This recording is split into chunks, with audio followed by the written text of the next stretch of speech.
कि एक महिला है जो कि मानसिक रूप से चैलेंज समझ में आ रही है, जिसको इलाज के लिए रीठी अस्पताल लेके आया गया है। वहाँ पर प्रथम दृष्टया महिला के द्वारा चीखा जा रहा था, काफ़ी चिल्लाया जा रहा था, परंतु अस्पताल के कर्मचारियों को बहुत ज़्यादा चीज़ें समझ में नहीं आया। अस्पताल ने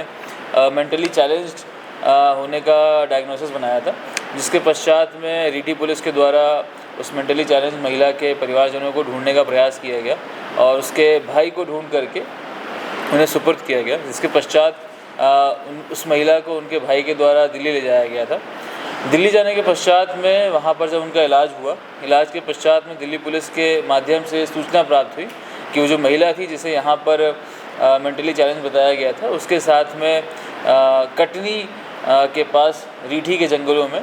2 अज्ञात व्यक्तियों के द्वारा दुष्कर्म किया गया है,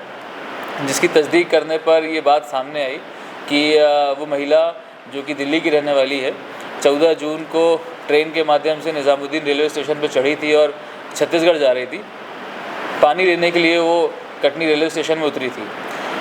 किसी कारणवश जो है उसकी ट्रेन छूटने के कारण वो कटनी में रह गई थी और जब वो स्टेशन से बाहर आई तो बाहर एक अज्ञात व्यक्ति के द्वारा उससे बात करी गई, उसे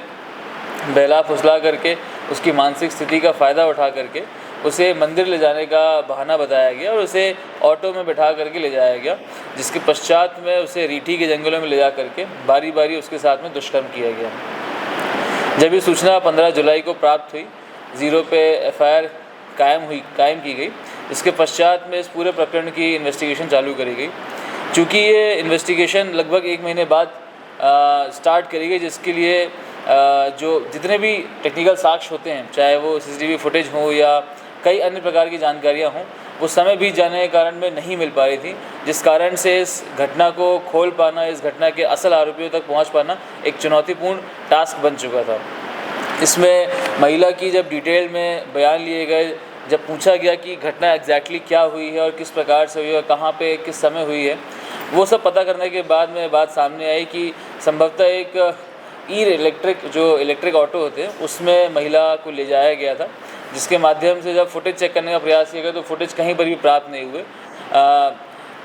पर पूरे रूट के जब हम लोगों ने टेक्निकल एनालिसिस करी और पूरे रूट के सभी प्रकार के फुटेज को चेक किया गया, तो एक जगह पर टोल के पास में हमको फुटेज प्राप्त हुए, जिसमें हम उस ऑटो को देखने में सफल हुए। जब उस ऑटो को हमने देखा, उस ऑटो को पहचाना, तो वो एक नीले रंग का इलेक्ट्रिक रिक्शा था, जिसके अलावा और कोई जानकारी उसके बारे में समझ में नहीं आ रही थी।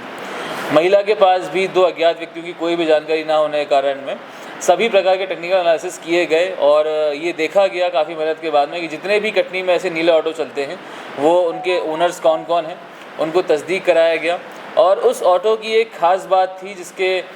जो पहचान जिसके कारण हो पाई है, जिसमें एक रेड कलर की पट्टी हुआ करती थी और एक जो लटकन होती है ऑटो में, उसमें एक साइड ही थी। जब सभी ऑटो की तस्दीक करी गई तो एक ऑटो में ऐसा चीज़ पाया गया, जिसके ऑटो चालक को बुलाया गया, उससे पूछताछ करी गई। शुरुआत में उसके द्वारा सभी प्रकार की घटना को मना किया गया, परंतु जब हमने टेक्निकल एविडेंसेस के माध्यम से उसको काउंटर किया और सभी प्रकार के सवाल जवाब उससे किए, तब जा कर के उसके द्वारा इस घटना को करना कबूल किया गया। और घटना कबूल करने के बाद में जब उसने पूरी घटना के बारे में बताया, तो उसने जाकर के जो असल घटना स्थल था उसके बारे में पुलिस को सूचना दी। पुलिस जब असल घटना स्थल पर पहुंची है, तो वहां पर